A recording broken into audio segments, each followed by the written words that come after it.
Hi guys, finally मैं पहुंच गई कर्नाटक में मेरे घर में। और मैं हमेशा खाटू श्याम जी बाबा के बारे में बात करती रहती हूँ कि मेरा दर्शन ऐसे हुआ। और फाइनली वो राजस्थान में है, ये तो मैंने बता दिया। लेकिन खाटू श्याम बाबा कौन है, वो कैसे प्रकट हुए, ये सब जानकारी मैं आपको देना चाहती हूँ। जितना मुझे पता है इसके बारे में मैं उतना बताना चाहती हूँ, क्योंकि नॉर्थ और वेस्ट में तो सभी लोगों को पता है कि श्याम बाबा कौन है। बट हमारे साउथ साइड में बहुत सारे लोग ऐसे हैं कि ये इतना श्याम बाबा के बारे में बोलती रहती है वहाँ पे दर्शन। ऐसे नहीं बोलूँगी कि सबको पता नहीं है, बहुत कुछ लोगों को पता भी है, लेकिन कुछ लोगों को पता नहीं है। उन सब लोगों के लिए मैं ये बताना चाहती हूँ कि श्याम बाबा कौन। जब महाभारत युद्ध के दौरान भीम के पुत्र घटोत्कच और उनके पुत्र बर्बरिक थे, और बर्बरिक ही श्याम बाबा है, खाटू श्याम बाबा है। जब महाभारत युद्ध के दौरान बर्बरिक ने अपने माँ से आशीर्वाद लेके युद्ध के लिए निकल पड़े। उन्होंने माँ से बोला कि मैं युद्ध की तरफ जा रहा हूँ माँ, मुझे आशीर्वाद दे दो। तो माँ ने पूछा कि तू आशीर्वाद देती हूँ, लेकिन तू कैसे, क्या करेगा वहाँ जाके। तो उसने बोला कि मुझे शिव ने वरदान दिया है, मैंने तपस्या करके जो मुझे 3 बाण मिले हैं, इन 3 बाणों से मैं एक ही बाण से मैं पूरा युद्ध समाप्त कर सकता हूँ। तो मैं माँ ने पूछा कि वो तो ठीक है, लेकिन तू किसे जिताएगा।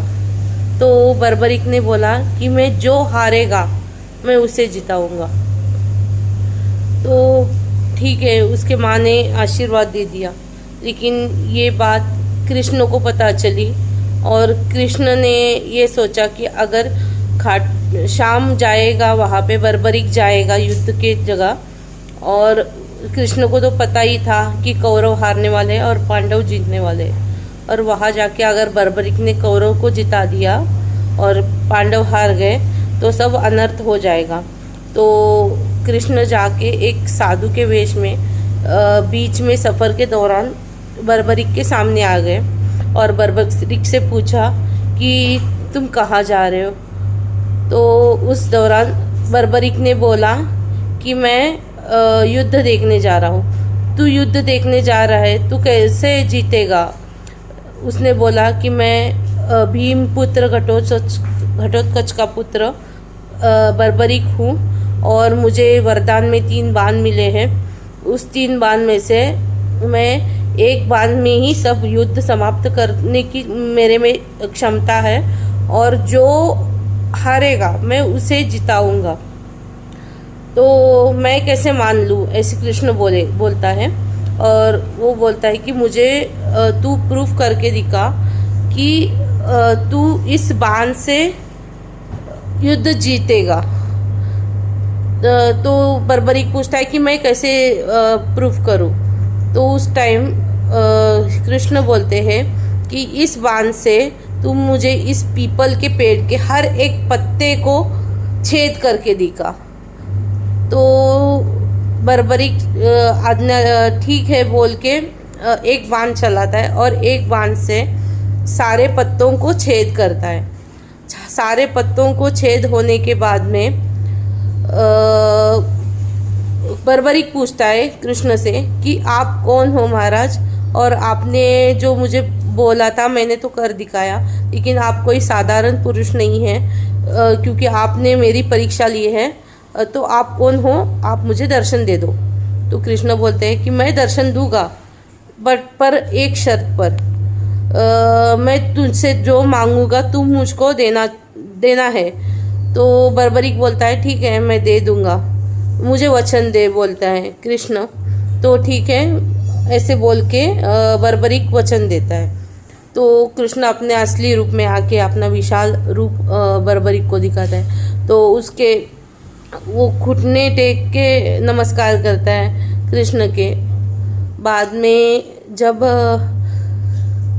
बर्बरीक को कृष्ण बोलते हैं कि मैंने जो तुमसे मांगा है क्या तुम मुझे दे सकते हो। तो बर्बरीक बोलता है कि हाँ, मैं आप कुछ भी मांगो बाबा, मैं दे दूँगा।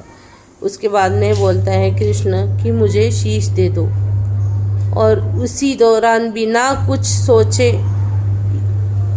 अपना शीश काट कर कृष्ण भगवान के हाथ में बर्बरीक दे देता है। और इतना बड़ा त्याग इस धरती पर कोई भी नहीं कर सकता, किसी के लिए भी, जितना बड़ा श्याम बाबा ने अपना शीश काट कर कृष्ण भगवान के हाथ में दिया है। उसी दौरान कृष्ण के आँख में आंसू आ जाते हैं और वो बर्बरीक को आशीर्वाद देता है, तूने जो किया है इतना बड़ा त्याग कोई भी नहीं कर सकता है, इसीलिए आज से तेरा नाम बर्बरीक नहीं है, आज से तेरा नाम मेरे नाम से जाने जाएंगे, मेरे नाम से तुझे श्याम नाम से बुलाएंगे।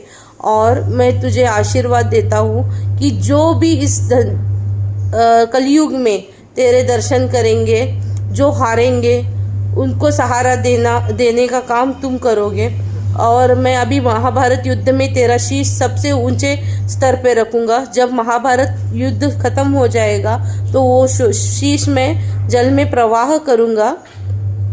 और प्रवाह होने के बाद में तुम जाके खाटू में